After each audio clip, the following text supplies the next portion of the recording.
Assalamualaikum. Halo guys, ada tempat makan baru nih yang menu makanannya pasti semua orang suka, yaitu Indomie. Tapi Indomie di sini beda karena diracik lagi alami selera pedas.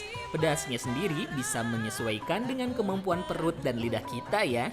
Ini menggunakan sambal dari cabai domba yang warnanya orange. Saya coba pakai level 5. Di lidah saya sih masih aman kok.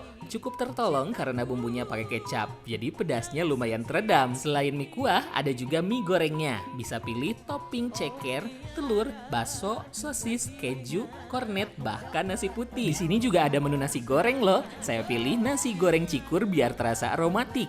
Untuk minuman ada es kopi gula aren dan kalau pengen fresh milk dan teh juga ada. Mie SP ini deket banget dari Unsil dan Unper. Ada di samping McD di lantai 2 Red Doors, satu bangunan sama Dunia Strawberry. Buka mulai pukul 10 pagi sampai pukul 9 malam.